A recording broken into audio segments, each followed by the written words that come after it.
ये हमारा जो चैप्टर चल रहा है, ये चैप्टर हमारा सीटीपी का चल रहा है।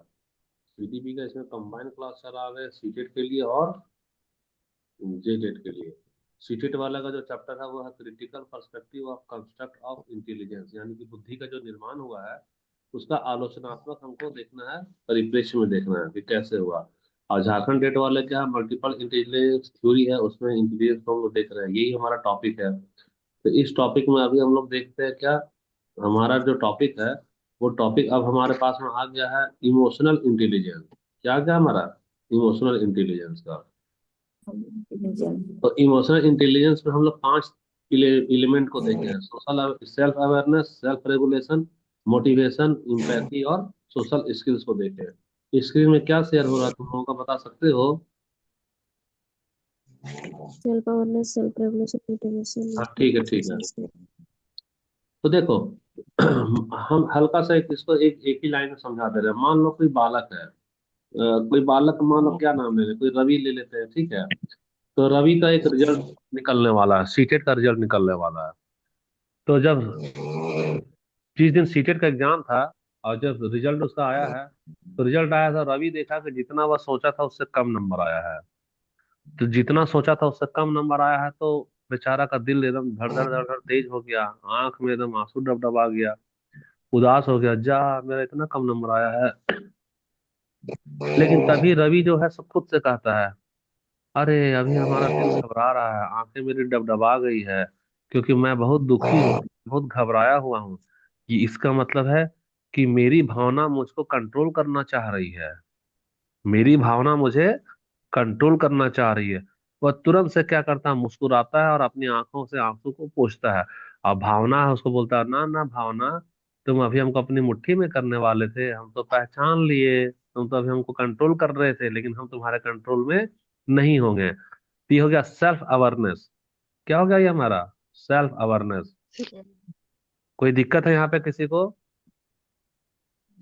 ठीक है, दूसरा वाला हम आते हैं कि अब जो है सो रवि का मन करा कि इतना कम नंबर आया है, गुस्सा में सब फाड़ के फेंक दे, रिजल्ट को भी फाड़ के फेंक दे, अपने घर जाए, दरवाजा को बंद कर दे, मम्मी से पापा से किसी से कुछ भी बातचीत नहीं करे। वह अपने आया है गुस्से में, घर तो आया, कमरा को बंद किया, कमरा को बंद किया, मम्मी बोली, बेटा रवि क्या किए हो, कमरा बंद कर, खोलो हम तुम्हारे लिए नाश्ता ला रहे हैं। अचानक से रवि को ख्याल आया, बोला अरे ये तो मेरे अंदर का भावना है जो हमको कंट्रोल करना चाह रहा है, मम्मी से दूर, पापा से दूर, दरवाजा को बंद करवा कर रिजल्ट को फड़वाना चाहता है ये। इसका मतलब मेरी भावना आके कंट्रोल में अगर हम आएंगे तो हम जरूर कोई गलत कदम उठाएंगे। तो बोलता है, ना ना ना ना, हमको भावना के कंट्रोल में नहीं होना है, बल्कि भावना को अपने कंट्रोल में करना है। वह मुस्कुराता है, दरवाजा खोलता है, मम्मी को बोलता है, मम्मी नाश्ता दो और पानी भी दो, गरम गरम पानी में पीऊंगा। अब रवि क्या किया, गुस्से को, निराशा को कंट्रोल किया अपनी मुट्ठी में, तो खुद से न कंट्रोल किया, तो ये हो गया सेल्फ रेगुलेशन। क्या हो गया? सेल्फ रेगुलेशन, यानी सेल्फ भावनाओं पर नियंत्रण रेगुलेशन। हो गया। अच्छा, अब देखो, अब रवि क्या सोचता है।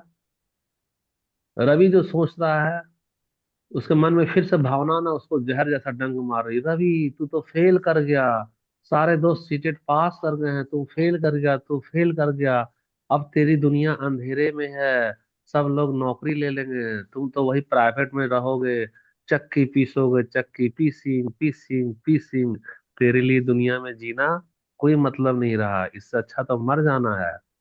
अचानक रवि को ख्याल आता है, ना भाई, ये हमको बहका रहा है, एक बार फेल करने से मेरी जिंदगी यह निर्धारित नहीं करती कि हमको मेरी जिंदगी को खत्म कर दिया जाए। अरे पास और फेल तो जिंदगी का एक हिस्सा है, आज फेल किए हैं तो कल पास करेंगे। तो ये भावना बड़ा बुरी चीज है, ये हमको रास्ते से भटका रही है, ना ना ना ना, भावना के कंट्रोल में हमको नहीं आना है, जबकि भावना को अपने कंट्रोल में लाना है। क्या होगा अगर फेल कर गए, तो अगली बार पास करेंगे।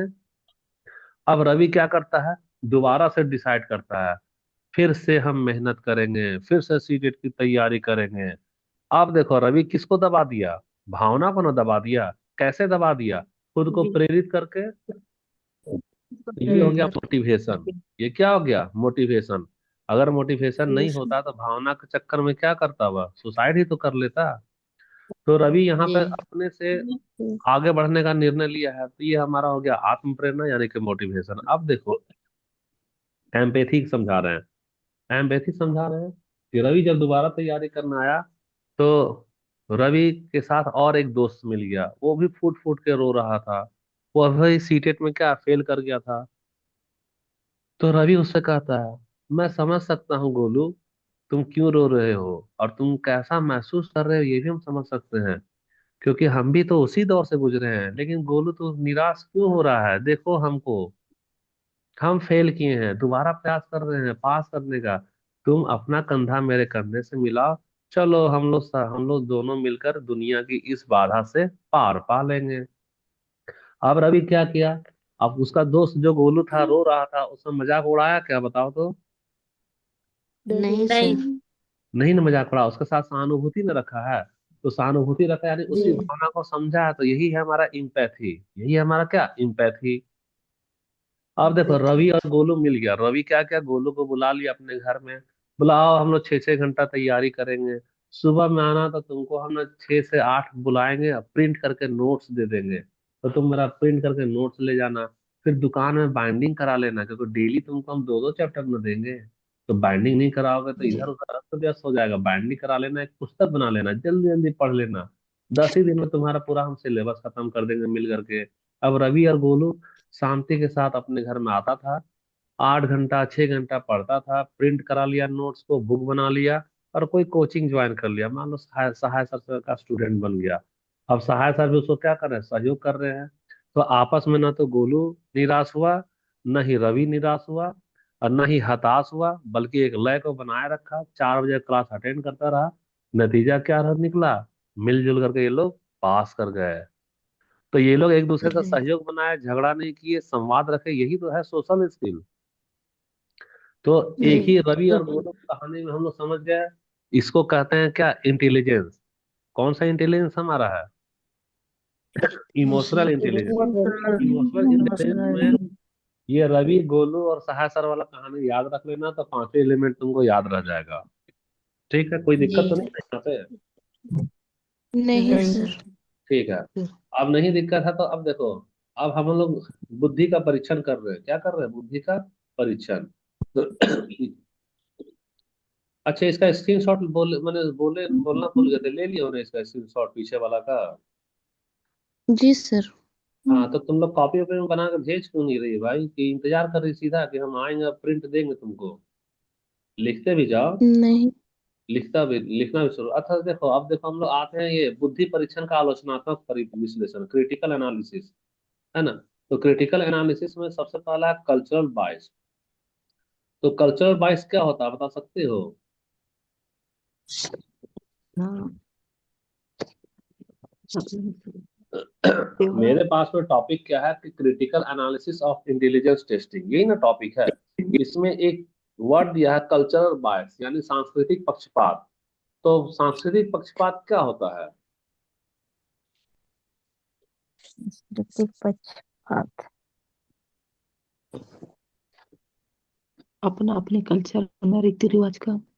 देखो, हम एक बात बता रहे हैं, हम लगातार सीटेट का उदाहरण दे रहे हैं, झारखंड टेट का उदाहरण दे रहे हैं, और इसका उदाहरण दे रहे हैं, नौकरी की बात कर रहे हैं। तो हम एक उदाहरण जो तुमको देते गए तुम लोग पकड़ नहीं पा रहे हो। हम उदाहरण दे रहे हैं सीटेट का, हम उदाहरण दे रहे हैं जेटेट का, हम उदाहरण दे रहे हैं सरकारी नौकरी का। किसका? गवर्नमेंट जॉब का। अब बताना, ये सारा संभव किस क्लास के लिए है, बता सकते हो? Middle middle. मिडिल क्लास के लिए। जो भिखारी है, जो भिखारी, भिखारी का भी एक वर्ग है ना? तो भिखारी का वर्ग है। तो भिखारी का वर्ग है, वो लोग डेली क्या कर रहा है? ट्रेन की पटरी में सो रहा है, ट्रेन की पटरी में सो रहा है, और कूड़ा करकट से क्या कर रहा है? खाना भी खा रहा है बेचारा। अब ये भिखारी का वर्ग है, इसको सीटेट का कुछ भी मालूम है क्या? नहीं। कुछ भी मालूम है जेटेट का? कुछ भी इसको मालूम है नहीं। गवर्नमेंट जॉब का? तो इसको कहेंगे कल्चरल बाइस। यानी कि हम पक्षपात कर रहे हैं। अरे मेरी दुनिया में खाली मिडिल क्लास ही है क्या? मेरी दुनिया में क्रिस जैसे बच्चे नहीं हैं? उसका कौन देखेगा? अरे मेरे अब मेरा आवाज जा रहा है कि नहीं जा रहा है? जी सर। तो देखो बाबू, इसी को कहते हैं कल्चरल बायस। ऐसा उदाहरण देते जाओ जो खाली एक ही वर्ग में समाया हो, बाकी के वर्ग को नजरअंदाज कर दिए हैं।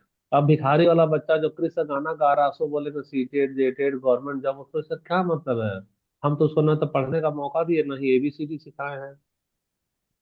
तो अधिकांश उदाहरण जो होता है, ऐसा नहीं देना चाहिए कि किसी खास वर्ग के लिए। हमको उदाहरण ऐसा देना चाहिए जो इसमें भी काम आए और इसमें भी काम आए। इस पे भी कर दी। तो हमको आईक्यू का जो टेस्ट लेंगे, तो आईक्यू का टेस्ट खाली ऐसा थोड़ी रख देंगे खाली इसी में काम आया। ऐसा आईक्यू टेस्ट बनाना है जो कि इसमें भी काम आना चाहिए। यही चीज हमारा कल्चरल बायस हो गया। दूसरा, लेबलिंग का खतरा। लेबलिंग का खतरा का मतलब, मान लो कि जो बच्चा का आईक्यू कम आया है, तो उसको धीरे धीरे ये लोग मंद बुद्धि बोल देता है, चाहे औसत बोल देता है। तो औसत बोल देने से क्या होता है? उसमें हीन भावना पैदा होती है। तो हीन भावना पैदा होगी जी तो वह प्रयास छोड़ देगा। क्या करता है? प्रयास छोड़ देता है ना। इसीलिए लेबलिंग का जी। खतरा हमारा। तीसरा हमारा स्टैटिक नेचर। स्टैटिक नेचर का मतलब परीक्षण जो होता है ना, उसमें अक्सर यह मान लेता है कि बुद्धि क्या स्थिर है।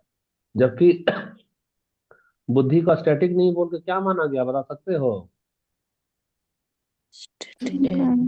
डायनामिक माना गया है। क्या माना गया है? डायनामिक माना गया है। डर। तो ये आलोचनात्मक नजरिया है। हम आलोचना कर रहे हैं, यानी कि हम नकारात्मक पक्ष दिखा रहे हैं कि जब भी हम लोग इंटेलिजेंस का टेस्टिंग करते हैं, टेस्टिंग का मतलब परीक्षण करते हैं कि वह तेज है, औसत तेज है, एवरेज है, क्या है, तो टेस्टिंग में ये सारा चीजें नजरअंदाज नहीं होनी चाहिए। जैसे कल्चरल बायस नहीं होना चाहिए। ठीक है, यही हम आलोचना ना कर रहे हैं। इसीलिए इसको बोला गया जी आलोचनात्मक विश्लेषण। कि कल्चरल बायस वाला टेस्ट नहीं लो भाई, सबको मौका दो बराबर। दूसरा, लेबलिंग का ठप्पा मत लगा देना। नंबर कम आएगा तो नहीं बोलेंगे कि वह मूर्ख बच्चा है। और तीसरा, स्टैटिक नेचर का मतलब जिसका कम नंबर आया है उसको ये नहीं मानेगा कि वह तो हमेशा से कम ही लाएगा। अरे वह आगे भी ला सकता है, आगे भी नंबर को अच्छा ला सकता है। ये तो खत्म हो गया। अब देखो अगला हम लोग देखते हैं आलोचना में इंटेलिजेंस में जेंडर और कल्चर का क्या भूमिका निभाता है। तो देखो, रिसर्च हुआ है तो रिसर्च बताता है कि लड़के और लड़कियों की जनरल इंटेलिजेंस क्या है, में कोई भी अंतर नहीं होता है। लड़के और लड़की एक रूप से समान ही होते हैं। लेकिन फर्क पैदा हो जाता है, लड़का ज्यादा कमाता है। क्यों? क्योंकि माँ बाप उसको हॉस्टल में जल्दी भेजेंगे। 4 साल फेल कर रहा है तो 4 साल तक हॉस्टल में खर्चा करके वो रखेंगे, जा ना बेटा अगली साल निकालना ना एग्जाम। लेकिन अगर किसी की बेटी 4 साल फेल करेगी, तुरंत हॉस्टल से बुला लेंगे। अरे ना ना, अब शादी ब्याह करना है, बहुत पैसा लगा दिए तेरा पढ़ाई में, नौकरी वोकरी कुछ लगाने, अब चलो शादी कर देंगे। तो हम लोग समाज वाला उपेक्षा करता है, जिसके कारण लड़के को मौका ज्यादा मिलता है और लड़के का हुनर निखर कर ज्यादा आता है। तो लोग बोलेगा कि लड़का तो तेज होता है, ऐसा बात नहीं। लड़का और लड़की लिंग के आधार पर बुद्धिमत्ता में बराबर होता है, कोई भेदभाव नहीं होता है। जैसे कि देखो, लड़के को माना गया कि उसका गणित अच्छा होगा, है ना, और लड़कियों में बोला गया कि भाषा अच्छा होगा। ये सब क्या स्टीरियोटाइप है? ऐसा कुछ नहीं, लड़की का भी मैथ अच्छा होता है। कोई लड़का अच्छा होकर के रंगोली भी अच्छा बना देता है। एक तो हो गया हमारा जेंडर वाला। दूसरा कल्चर वाला। कल्चर वाला का बात है तो देखो, सबसे पहली बात है कि यहाँ पर एक वर्ड लिखा हुआ है इंडिविजुअल, जो है वहां से स्टिक जोड़ दो, इंडिविजुअलिस्टिक कल्चर। तो ये क्या है, खाली इतना बता दो। अर्थ। तो विविधताओं का देश है ना, कई सारे डाइवर्सिटी यहाँ जी। पर। तो एक ही शब्द हम यहाँ पर पूछ रहे हैं कि इंडिविजुअलिस्टिक कल्चर्स का क्या मायने होता है। व्यक्तिगत सफल। इंडिविजुअल तो व्यक्तिगत। देखो सिंपल सा है, भारत में डाइवर्सिटी है कि नहीं? हमारा हिंदू, मुस्लिम, संथाली, उरांव, मुंडा, भाषा भी अलग, संस्कृति भी अलग, धर्म भी अलग, खान पान पहनावा सब कुछ ना अलग हो गया है। तो जी। यही तो है हमारा डाइवर्सिटी है। अच्छा, डाइवर्सिटी तो पहचान में आ गया। तो अब सोचो कि इसको कल्चर बायस में कैसे जोड़ेंगे। कल्चर बायस का मतलब हम सब कोई को बोलेंगे आओ तेरा आज लैंग्वेज वन का परीक्षा है, और लैंग्वेज वन में हिंदी का परीक्षा ले रहे हैं। तो भैया जिसका भाषा ही मातृभाषा हिंदी है वह तो बाजी मार लेगा। लेकिन जिसका मातृभाषा उड़िया है, बंगाली है, हो है, संथाली है, वह बाजी कैसे मारेगा? नहीं ना मार सकेगा। तो यहाँ हो गया हमारा कल्चरल नहीं। बायस। ये क्या हो गया हमारा? कल्चरल बायस हो गया। कल्चरल बात। अच्छा, लेकिन यहाँ सबसे बड़ी चीज है कि तुम लोग ये वाला शब्द नहीं बता रहे हो। कौन सा पूछे तुमसे? बता सकती हो? Individualistic culture. इंडिविजुअलिस्ट।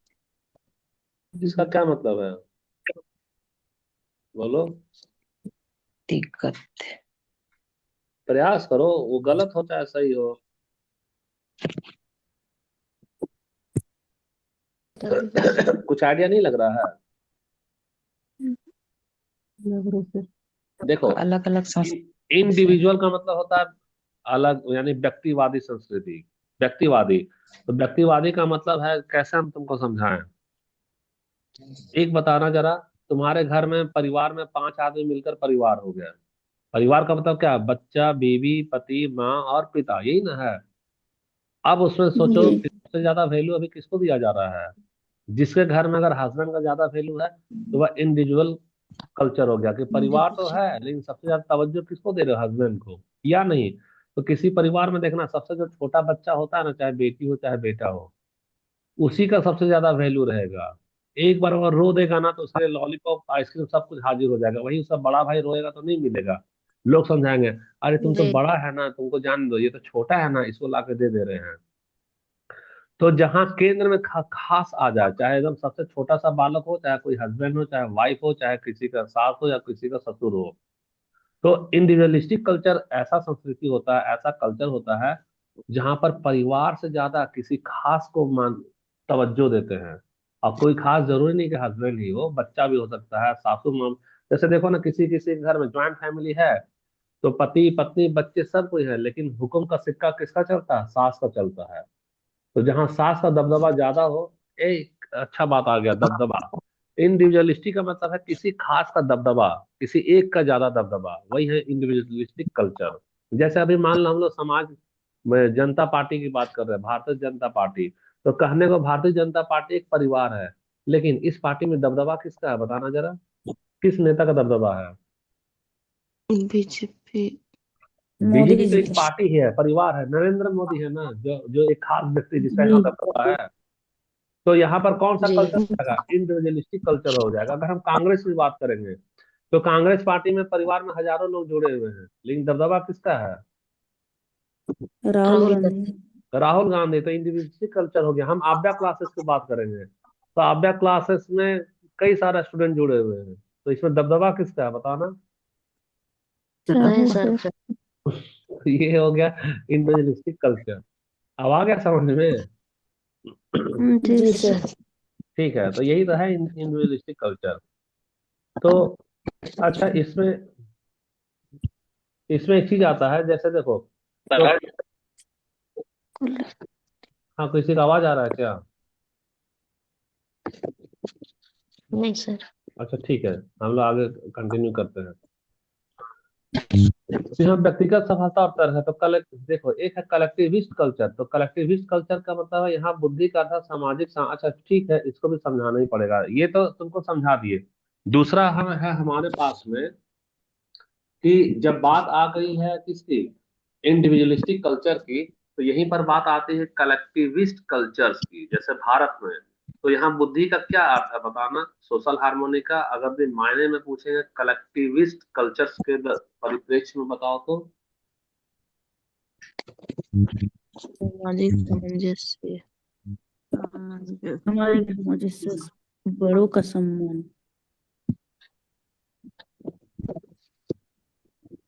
हाँ हाँ, समूह, ठीक तो जा रही हो।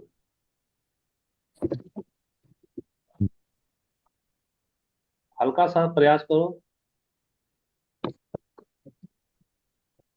देखो, अभी तो तुमको हम समझाए थे कि एक पार्टी है, कौन सा पार्टी है?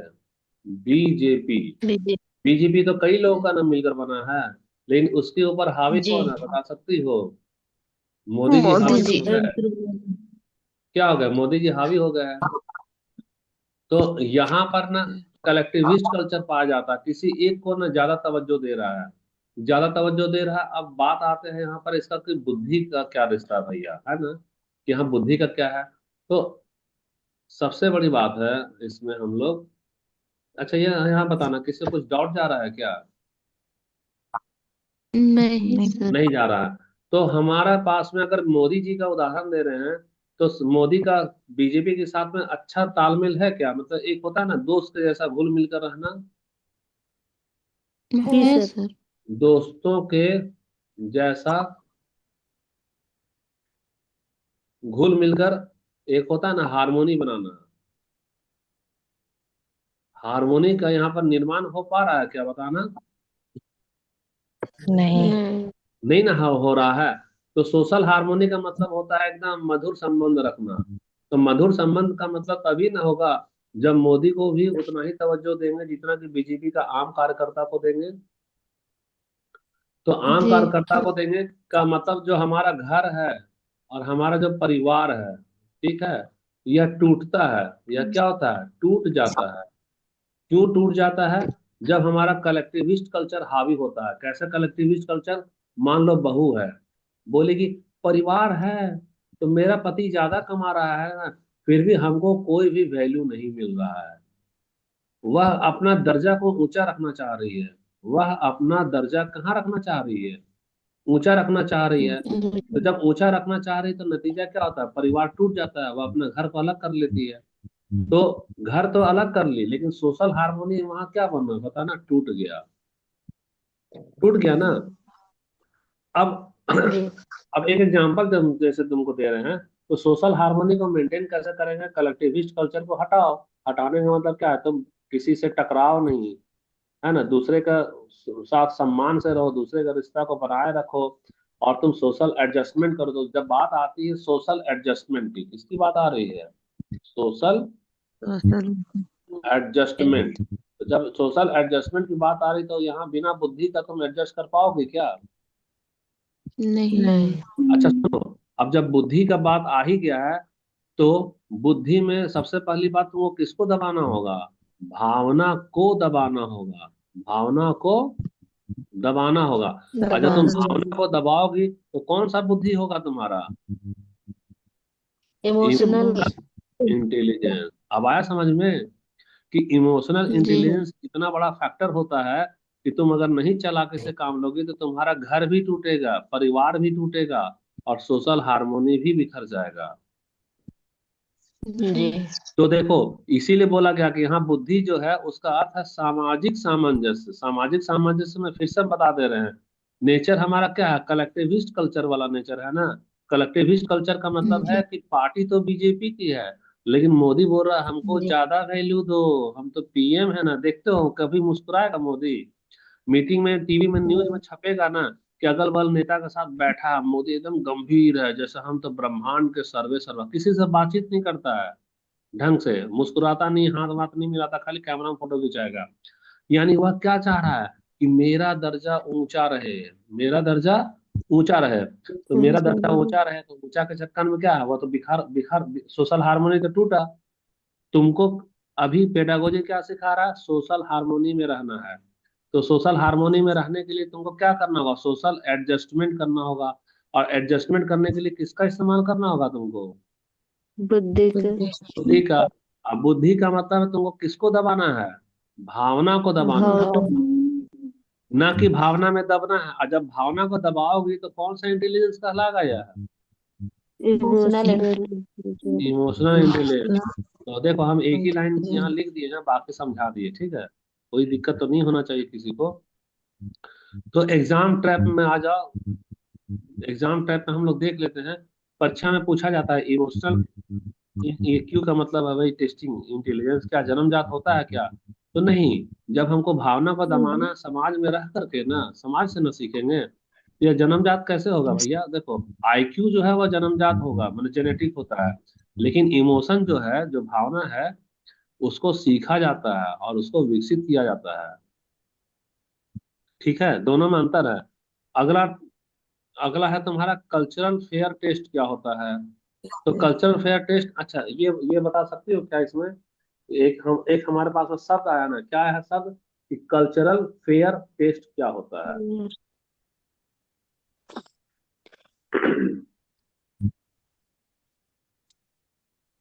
कुछ आइडिया है? देखो, कल्चर फेयर, फेयर का मतलब क्या होता है? मेला होता है ना, फेयर। क्या जी। दुर्गा पूजा, दुर्गा फेयर, ये सब हम लोग पढ़े थे ना, निबंध लिखते थे ना। मेला, एक जी। कहाँ एक हिंट दे रहे, कल्चर का मतलब क्या होता है? संस्कृति ना होता है। तो अब जी। इसका हम लोग परीक्षण कर रहे हैं, और इसका परीक्षण कर रहे हैं, यानी कि हमारा भाषा अलग है, संस्कृति अलग है, समाज का पृष्ठभूमि भी तो हमारा अलग हो गया। तो जब अलग हो गया, तो इसी को देखते हुए ये एक टेस्ट लेते हैं। तो टेस्ट ले रहे हैं, तो टेस्ट लेने का मतलब ऐसा टेस्ट जो शहरी में भी काम आए, ग्रामीण में भी काम आए, अमीर में भी काम आए, गरीब में भी काम आए, जो कूड़ा करकट बेच रहा है लड़का लोग, क्रिस व्रिस, उसमें भी काम आए, जो भिक्षा मांग रहा है उसमें भी काम आए, सब में काम आए। ऐसा नहीं खाली हम सीटेट जेटेट को पढ़ाते, तो सीटेट जेटेट तो मिडिल क्लास वाला लेता है, लोअर क्लास वाला तो जानेगा ही नहीं सीटेट जेटेट क्या है, और हायर क्लास में नहीं जानेगा। हायर क्लास में तो टाटा का बच्चा, अंबानी का बच्चा, उसको सीटेट जेटेट का भी नाम सुना होगा क्या? नहीं सर। नहीं सुना होगा, ठीक है, इसको भी हटा दो। कुछ क्वेश्चन देखो, कुछ क्वेश्चन में एक बुद्धि परीक्षण, यानी कि वन फैक्टर थ्योरी, जो भाषा के उपयोग से मुक्त है, क्या कहलाता है? वही नॉन वर्बल इंटेलिजेंस टेस्ट कहलाएगा, परफॉर्मेंस टेस्ट है। यहाँ तो संवेगात्मक यानी कि इमोशनल इंटेलिजेंस है। तो इमोशनल इंटेलिजेंस का कौन सा घटक दूसरे की भावनाओं को समझने से संबंधित करता है? तो सहानुभूति। रवि का रिजल्ट खराब आया था और गोलू भी रोए जा रहा था, हम भी फेल कर गए, तो जी। रवि गोलू का मजाक नहीं उड़ाया, सहानुभूति जताया था। नहीं। अच्छा जी, ठीक है, ये उसको भी खत्म, समझाया। ये चैप्टर तुम्हारा खत्म हो गया तुम लोग का। एक शिक्षक जी। होने के नाते आप कक्षा में बच्चों के आईक्यू स्कोर को सार्वजनिक क्यों नहीं करोगे? ताकि लेवल लग जाएगा, जिससे कम नंबर आएगा लोग मजाक में उड़ाएगा कि ये देखो ये तो बेवकूफ है। अच्छा ठीक। उसके बाद में मॉडर्न पर्सपेक्टिव में फ्रिंज इफेक्ट क्या होता है? तो समय के साथ पोषण और वातावरण में सुधार के कारण पूरी आबादी के औसत आईक्यू स्कोर में होने वाली वृद्धि होती है। कुछ खास यहाँ बच नहीं रहा, अभी देख ले रहे हैं हम लोग जल्दी जल्दी। पार्ट 3 खत्म हो गया, हमारा पार्ट 4 है, और मेरे पास में 28 मिनट है ना? तो 28 मिनट है, तो जी। जल्दी जल्दी हम लोग कर सकते हैं क्या? देखो, अब डिफरेंशिएटेड इंस्ट्रक्शन की बात कर रहे हैं, क्यों कर रहे हैं? क्योंकि हमारे यहाँ डाइवर्सिटी है, कोई बच्चा तेज है, कोई बच्चा स्लो है। तो हम लोग एक ही तरीके से नहीं ना पढ़ाएंगे, तेज बच्चा को तेज वाला गति पढ़ा देंगे, जो स्लो लर्नर है उसको स्लो तरीके से पढ़ाएंगे। इसी को कहते हैं जैसा जी। देश वैसा भेष, यानी कि डिफरेंशिएटेड इंस्ट्रक्शन। दूसरा है, देखो, पढ़ाने एज ए टीचर तुम क्या करोगी? तो अलग अलग तरीके से पढ़ा लोगी, एक ही सबको एक तरीके से नहीं पढ़ाना। दूसरा, बियॉन्ड आईक्यू स्कोर, यानी कि बच्चे की क्षमता का आकलन खाली गणित से नहीं करना है या भाषा से नहीं करना है, बल्कि उसका क्रिएटिविटी से देखना है कि किसी न किसी चीज में तो खास होगा वो। तो जिसमें खास है उसको तुम जी। पहचानो और उसको ज्यादा वैल्यू दो। दो गो हो गया तुम्हारा। तीसरा होगा हमारा मेटा जी। कॉग्निशन। मेटा कॉग्निशन का मतलब है कि बच्चे में जगाओ कि लाइन कट गया बाबू, तो कैसे पढ़ोगे? तो बच्चा बोलेगा सर हम तो मोबाइल चला के पढ़ लेंगे। हाँ बोलेंगे आप 20 ही दिन बचा एग्जाम में, सिलेबस नहीं खत्म हुआ, क्या करोगे? तो बोले सर चिंता मत कीजिए, हम रात में भी पढ़ेंगे। तो मेटा कॉग्निशन को जगाना है ये वाला। जी। अच्छा, बिल्कुल। बुद्धि निर्माण का देखो, सोशल, अब यहाँ वाला ये वाला इंपॉर्टेंट है।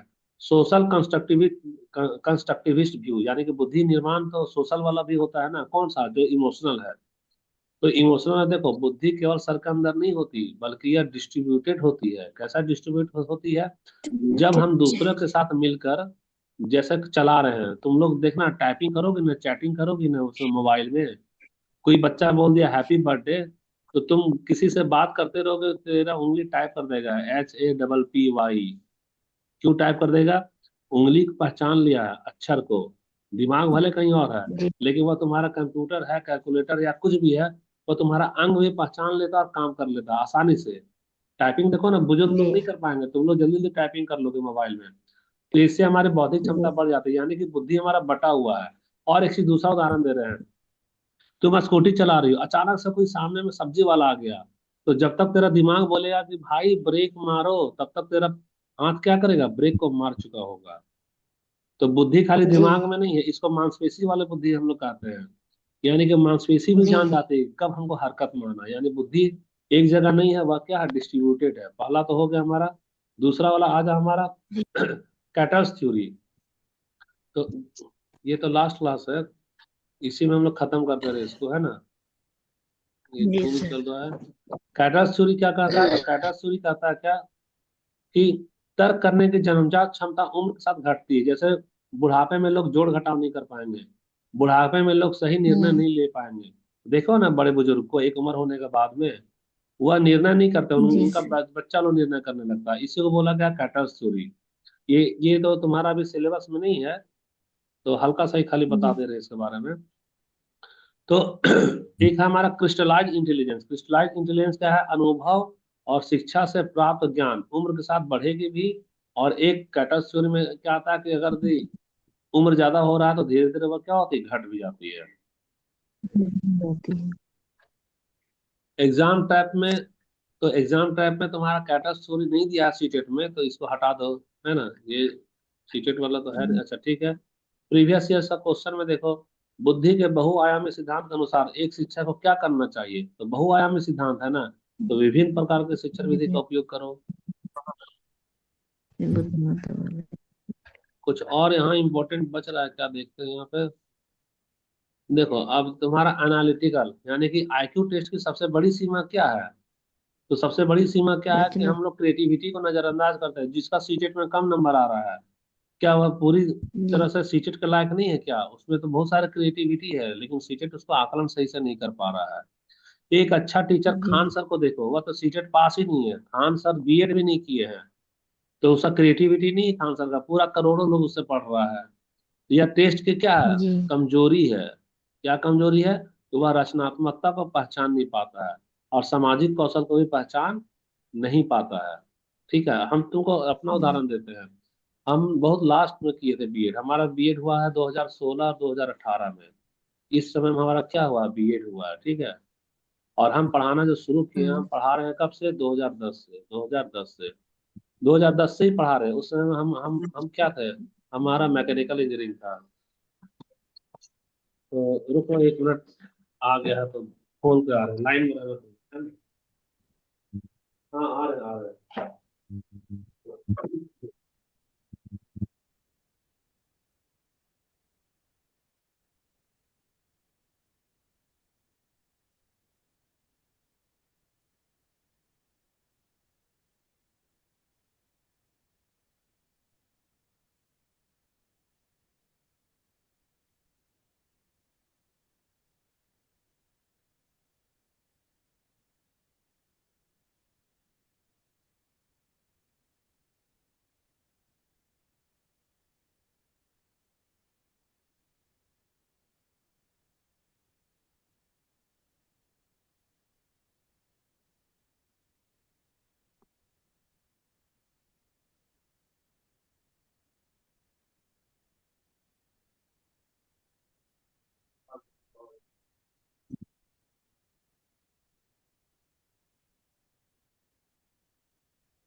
तो आप बैठ जाओ, दरवाजा को बंद कर दो और चेयर ले लो।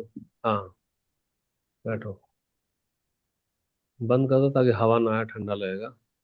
तो हम लोग कहाँ पे थे? एनालिटिकल वाला में। तो सबसे बड़ी आईक्यू का सीमा क्या है? कि वह रचनात्मकता को तो नहीं पहचानता है, सामाजिक कौशल को क्या करता है, नजरअंदाज करता है। जैसे हम तो किए 2016-18 में बीएड किए, लेकिन हम लोग कोचिंग में कब से जुड़ गए थे? 2010 से ही। और उस समय हम टीचिंग लाइन में नहीं आए थे, हम उस समय असिस्टेंट इंजीनियर थे। असिस्टेंट इंजीनियर हम कहाँ पे थे? तो भिलाई में थे। अब सोचो, हम ना तो बीएड किए हैं ना ही सीटेट किए हैं, लेकिन कोचिंग वाले 4 घंटे में 4 घंटे में हमको उतना पैसा देते थे जितना पैसा हम 8 घंटे का ड्यूटी कर कर कमाते थे। तो हमारा क्या था? हमारा वहाँ क्रिएटिविटी था, हमारा वो कौशल था। लेकिन बीएड नहीं था और सीटेट नहीं था। तो हम बीएड और सीटेट की नज़र में क्या थे? जीरो थे ना हम। जी। तो ये किसकी कमजोरी है? ये आईक्यू टेस्ट की कमजोरी है।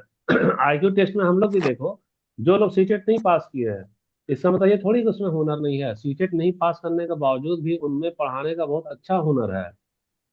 पढ़ाने का बहुत ही अच्छा क्या है उसमें, हुनर होता है। हुनर है। लेकिन टेस्ट का ऐसा सिस्टम है कि वह सिर्फ देखता है क्या किया तो फेल है।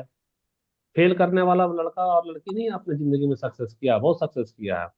लीडरशिप बेस्ड देखो, तो देखो यहाँ पर एक क्वेश्चन है कि एक स्कूल लीडर के रूप में आप अपने शिक्षकों को बुद्धि के किस कॉन्सेप्ट को अपनाने के लिए प्रोत्साहित करेंगे। तो हमारा क्या कोशिश करेंगे हम लोग लीडरशिप वाला में। तो ये वाला टॉपिक कुल मिलाकर हमारा खत्म हो गया। कुछ और यहाँ देख रहे हैं, पेज तो नहीं ना बचा है। देखो रिकॉल वाला है, रिकॉल वाला है तो 2 मिनट में हम लोग रिकॉल कर लेते हैं। गार्डनर किसके बारे में बताया है, गार्डनर मल्टीपल के बारे में बताया है।